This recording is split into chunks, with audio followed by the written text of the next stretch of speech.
रोज शंकर के मंदिर में प्रतिदिन जाने वाले को और एक और चीज अपने स्मरण में रहे, अगर शिव के मंदिर नहीं जा सकते तो अपने घर में जो शिवलिंग है उस पर जल चढ़ाओ। और यदि आप अपने शंकर के घर में शिवलिंग पर भी जल नहीं चढ़ा पा रहे हो तो किसी बेलपत्री का वृक्ष हो, उस वृक्ष के नीचे भी जल चढ़ाओ। और कभी मौका मिल जाए, कभी भगवान शंकर की बड़ी करुणा हो जाए, भगवान शंकर की बड़ी उदारता हो जाए, भगवान शंकर की बड़ी कृपा हो जाए, बड़ी कृपा हो जाए, भगवान शंकर जिस दिन तुम्हारे ऊपर बहुत बड़ी कृपा कर दे, किसी सोमवार को 3 नियम बना लो।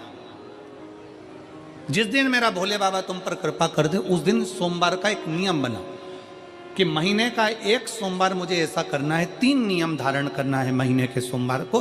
पहला, सुबेरे जाकर शंकर भगवान को 1 लोटा जल चढ़ाना है। दूसरा, दोपहर के समय पर जाकर मुझे बेलपत्री के वृक्ष के नीचे एक चावल का दाना रखकर बेलपत्री की 7, 11, 21, 108, 51 जितनी परिक्रमा आप लगा सकते हो वो लगाना है। और तीसरा, बेलपत्री के वृक्ष के नीचे और शंकर के मंदिर के दरवाजे पर मुझे एक घी का दीपक लगाना है। बस ये 3 नियम जिसने महीने में एक बार ले लिया, समझ लो उसको पीछे हटने की जरूरत ही नहीं, वो आगे ही बढ़े। महीने के किसी एक सोमवार का ऐसा नियम बना लो कि मुझे 3 नियम धारण करना है महीने के किसी भी एक सोमवार को। हम ये नहीं कहेंगे कि तुम सोमवार 5 पढ़ रहे हैं तो 5 को करो, 4 पढ़ रहे हैं तो 4 को करो, 3 पढ़ रहे हैं तो 3 को करो। तुम तो महीने का एक सोमवार का नियम बना। और मेरी जीजियों से, मेरी बेटियों से जो विदेश में रह रही हैं, जो कहीं बाहर रह रही हैं, कहीं बड़े शहर में रह रही हैं, जो रोज मंदिर नहीं जा सकते, हर किसी महीने के एक सोमवार को भी ये नियम निर्धारण करते, तो उनसे कहेंगे कि 3 महीने में एक सोमवार का नियम बना लो। 3 महीने में नहीं बना सकते तो 6 महीने में एक सोमवार का नियम बना लो। और 6 महीने में नहीं बना सकते तो 1 साल में एक सोमवार का ऐसा नियम बना लो कि मैं साल का एक सोमवार ऐसा रहूंगी कि सुबह सोमवार के दिन मंदिर में जाकर जल चढ़ाऊंगी, दोपहर में जाकर बाबा को एक अक्षत का दाना रखकर, अक्षत का मतलब है कि बाबा मेरी दिनों दिन उन्नति करना। बेलपत्री के वृक्ष के नीचे जो अक्षत रखा जाता है वो उन्नति के लिए रखा जाता है। शंकर के शिवलिंग पर जो अक्षत रखा जाता है वो रोग मुक्ति के लिए रखा जाता है। अशोक सुंदरी पर जो अक्षत रखा जाता है वो संतान प्राप्ति के लिए रखा जाता है। षडानंद कार्तिकेय की ओर जो अक्षत रखा जाता है वह हमारे बच्चों की सुख समृद्धि के लिए रखा जाता है। विनायक की ओर, गणेश जी की ओर जो अक्षत रखा जाता है वो हमारे घर में कोई मंगल कार्य आ जाए उसके लिए रखा जाता है। और जो पीठिका होती है जिस पे शिवलिंग रखा होता है, पार्वती जी का हस्तकमल, उस पर अक्षत रखा जाता है तो नारी के अखंड सौभाग्य के लिए रखा जाता है। अक्षत रखने का भी तरीका है। एक चावल का दाना कहाँ रखा जाता है, क्यों रखा जाता है, कैसे रखा। अब कई लोग कहते हैं गुरुजी ये शिव महापुराण में आप ये नियम बताते हो, तरीका बताते हो। हम तो उनसे कहेंगे डॉक्टर के पास जाओगे तो डॉक्टर भी गोली लिखकर ये नहीं कह देगा कि ये सारी गोली एक साथ खा जा। डॉक्टर भी कहेगा ये गोली सुबह खाना है, ये गोली शाम को खाना है, ये गोली दोपहर में खाना, ये गोली भूखे रहकर खाना। बोलो सही है कि गलत है? ये रात्रि को खाना खाने के बाद खा लेना, ये खाना खाने के पहले, ये नाश्ते के पहले। और सुनो, ये दवाई, ये वाली पीछे वाली जो दवाई लो ना इसको दूध से लेना, ये वाली जो दवाई लो ना इसको पानी से लेना। और सुनो, ये डब्बी है इसको पानी में मिलाकर फिर पीना। दवाई लेने का भी तरीका है, उसी तरह शिव महापुराण में एक एक अक्षत का भी तरीका है और एक एक बेलपत्री का भी तरीका है।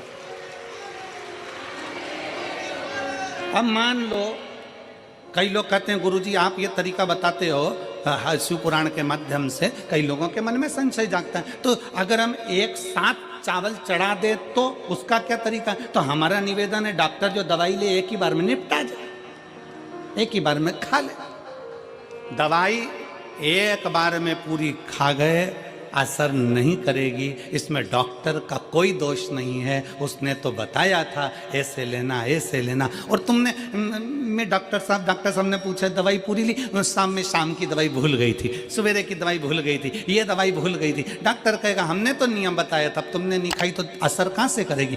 तुम असर कब करती है? जब हम पूजन के तरीके को जान जाएं, जब हम अर्चना के तरीके को जाएं।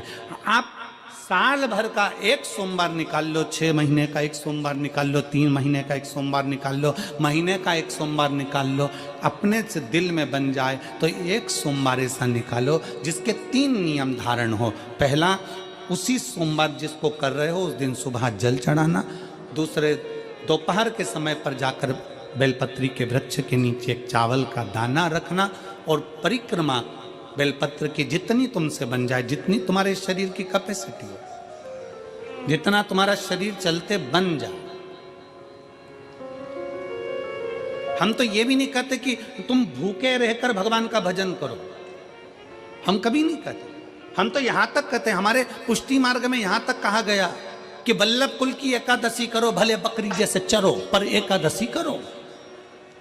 हम तो यहां तक कहते हैं कि बहुत समय से कल मेरी एकादशी है, एकादशी है, एकादशी है, एकादशी है, पूरे घर को हिलाकर रख दिया, एकादशी है, एकादशी, एकादशी है। बहू टेंशन में, बेटा डिप्रेशन में, पति पपीता ला ला के, सेव फल ला ला के, मूंगफली का दाना ला ला के, काजू कतली ला ला के, सेव फल ला ला के, और सारा सामान, साबूदाना और खिचड़ी और ना चिप्स ना जाने क्या क्या ला ला के, बेचारा पति एकादशी आती है वो नौमी से चिंता में पड़ जाता है।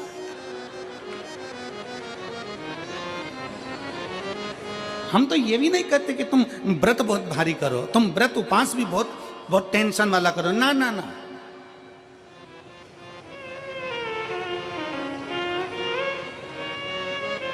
अपने को व्रत उपास भी इतना बहुत बहुत भूखे रह रहे हो, बहुत प्यासे रह रहे हो और मालूम पड़े कि भगवान हमें मिलेगा, भगवान हमें मिलेगा।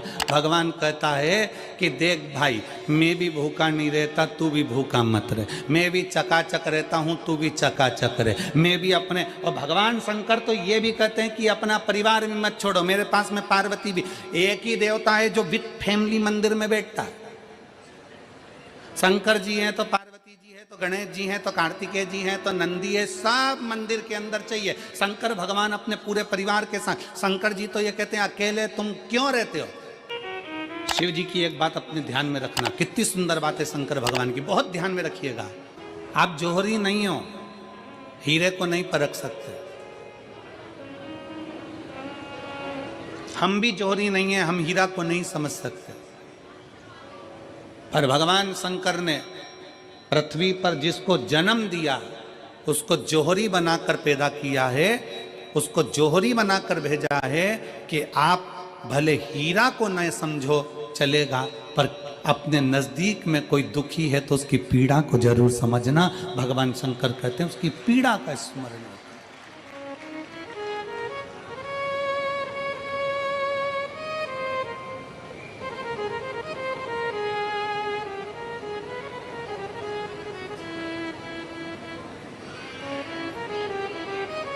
हीरा को समझो ना समझो पर पीड़ा को जरूर समझिए,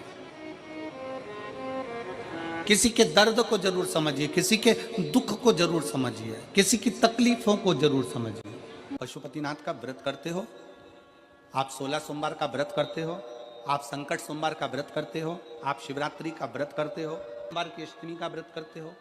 उन व्रतों में सारे व्रत करो, मना नहीं है, पर उस व्रत में अपना पूर्ण समर्पण परमात्मा के प्रति रखो। केवल खाना छोड़ा है, अन्न छोड़ा है, भोजन छोड़ा है, और दिन में सुबह से लेकर शाम तक 2-3 बार तुमने कुछ ना कुछ पाया है, वो व्रत हो सकता है आपकी दृष्टि में, पर हमारी दृष्टि में व्रत कौन सा है।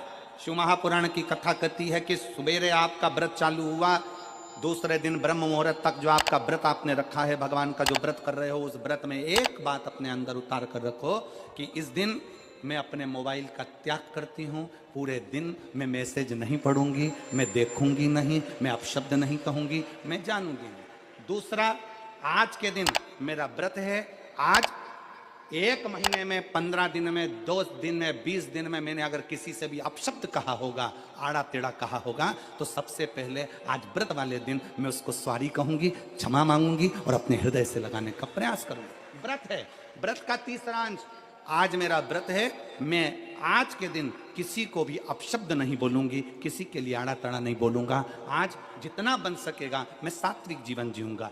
चौथा, आज मेरा व्रत है, आज के दिन मैं झूठ नहीं बोलूंगी, ना झूठ बोलूंगा सुबह से लेकर शाम तक। और पांचवा, आज व्रत वाला दिन है, जितना फलार मैं करूंगी उसका पैसा जोड़ूंगी कि 15 रुपए का मैंने साबुदाना खाया, 10 रुपए का बटाटा खाया, ये खाया वो खाया, सारा हिसाब लगाकर 55, 60, 70 रुपए जितने होते हैं उसमें से एक अंश निकालकर मैं उसका एक भाग किसी गौशाला में जाकर गाय को चारा जरूर दूंगी। आपका व्रत, आपकी साधना, आपका तप, आपका बल, आप कैसा कर रहे हैं? केवल भूखे रहने पर भगवत पद की प्राप्ति नहीं होती। शिव महापुराण की कथा कहती है कि भूखे रहने से भगवान की प्राप्ति नहीं होती। शिव पुराण की कथा कहती है भगवान को पाने की भूख बढ़ाने से भगवान की प्राप्ति होती है। भीतर से परमात्मा को पाने की भूख बढ़ाइए, भगवान को पाने की भूख बढ़ाओ भीतर से।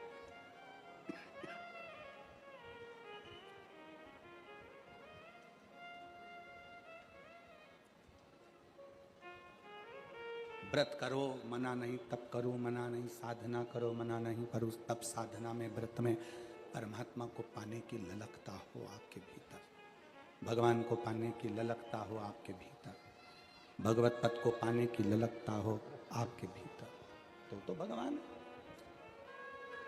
महापुराण की कथा एक बड़ी सुंदर बात कहती है, व्रत आप करते हो,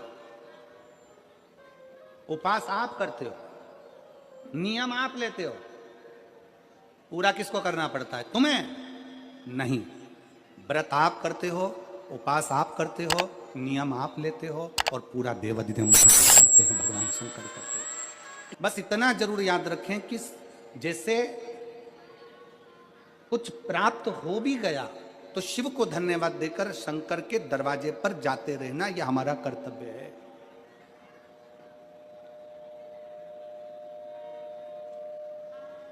एक बहन जी ने पत्र लिखा था कल, उस पत्र में बहन जी ने लिखा कि शिव महापुराण तप का मतलब क्या होता है?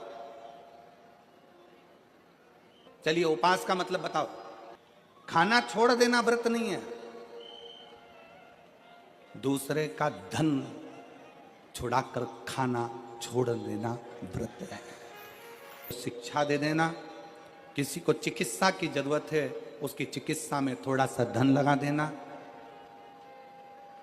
कोई रोते हुए के आंख के आंसुओं को पोंछ देना, किसी के दुख में खड़े होकर उसको खुशियां प्रदान कर देना, ये दुनिया का सबसे बड़ा व्रत है, सबसे बड़ी साधना, सबसे बड़ा तप। मन साफ है तो सारी गलतियां माफ है, और अगर मन ही साफ नहीं है तो गलती कौन माफ करेगा भाई? हम भी तो अपनी जिंदगी में एक नियम बना सकते हैं कि मैं श्री शिवाय नमस्तुभ्यम का जाप करूंगी, मेरी कॉलोनी में कोई शंकर जी का मंदिर है, हम 5-10 महिलाएं प्रत्येक सोमवार को 10 मिनट बैठेंगी, शाम के समय प्रदोष काल में 6 बजे 6:30 बजे बैठेंगे, 6:45 बजे 15 मिनट बाद उठ जाएंगे, श्री शिवाय नमस्तुभ्यम का जाप करेंगे, शंकर जी को भोग लगाएंगे। अगर एक हफ्ते में 5 सोमवार पड़ते हैं तो 5 महिलाएं अपना नियम बना ले कि आज का प्रसाद थोड़ा सा, कुछ भी शक्कर, खड़ी शक्कर, कुछ भी मैं लेके आऊंगी, माँ भोग लगाएंगे, अपन 5 मिलकर श्री शिवाय नमस्तुभ्यम जपेंगे, प्रसाद बांट देंगे, अपने घर चले जाएंगे। ज्यादा ढोंग प्रपंच नहीं, दिखावा नहीं, कोई एक नियम।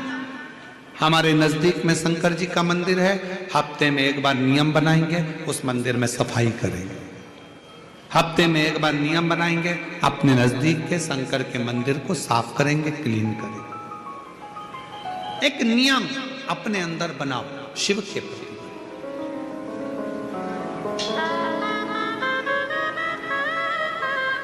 अपने भीतर जब हम नियम बना लेते हैं कि श्री शिवाय नमस्तुभ्यम जपना है, शिव को एक लोटा जल चढ़ाना है, शंकर की आराधना करना है, तो शिव हमारे लिए भी कोई ना कोई नियम जरूर बनाते हैं और हमारा कल्याण जरूर करते हैं। एक नियम बना, इस कथा को सुना, तुम्हारे पति को फल प्राप्त हो। कलिकाल में संसार में जो शिव महापुराण की कथा को सुनता है, श्रवण करता है, करवाता है, बाँचता है, सुनता है, वो जितने जीव इस कथा को श्रवण करने आते हैं, केवल उनका ही नहीं, उनकी 71 पीढ़ी का कल्याण शिव पुराण की कथा कर। लंबी बाती का प्रमाण अलग होता है। लंबी बाती क्यों लगाई जाती है? भगवान के मंदिर में, दीप में, देवियों की पूजन में, लक्ष्मी की वृद्धि के लिए। कौन से देवता के यहाँ लंबी बत्ती लगती है और कौन से देवता के यहाँ गोल बत्ती लगती है, उसका भी प्रमाण बनना। किसी देवी की पूजन करो तो लंबी बत्ती आती है, कुल देवता की पूजन करो तो लंबी बत्ती आती है, किसी मंदिर में किसी देवता को लगाने जाओ तो गोल बत्ती लगती है, उसका भी प्रमाण है। लंबी बत्ती जहां लगाई है, अगर लक्ष्मी के सामने लगाई है तो लक्ष्मी की लंबाई बढ़ती है, लक्ष्मी की वृद्धि बढ़ती है। अगर कुल देवता के नाम की लगाई है तो वंश की वृद्धि होती है। इसलिए हमारे यहाँ अमावस्या पूनम को जो पाटे वाटे भराते हैं उसमें गोल बत्ती नहीं लंबी लगाई जाती है, जिससे हमारा वंश बढ़े। नवरात्रे में देवी जी की जो बाती लगाई जाती है वो लंबी लगाई जाती है, गोल नहीं। क्यों? क्योंकि जिससे माँ हम पर कृपा बना कर रखे, हमारा वंश खूब बढ़े, हमारे यहाँ लक्ष्मी की वृद्धि हो। स्थिर बाती, गोल बाती लगाई जाती है ब्रह्मा के मंदिर में, इंद्र के मंदिर में, देवता के मंदिर में। तुलसी के सम्मुख में लंबी बाती नहीं लगती, तुलसी के सम्मुख में गोल बाती लगाई जाती है महाराज, जिससे स्थिरता का भाव केंद्रित हो। स्थिरता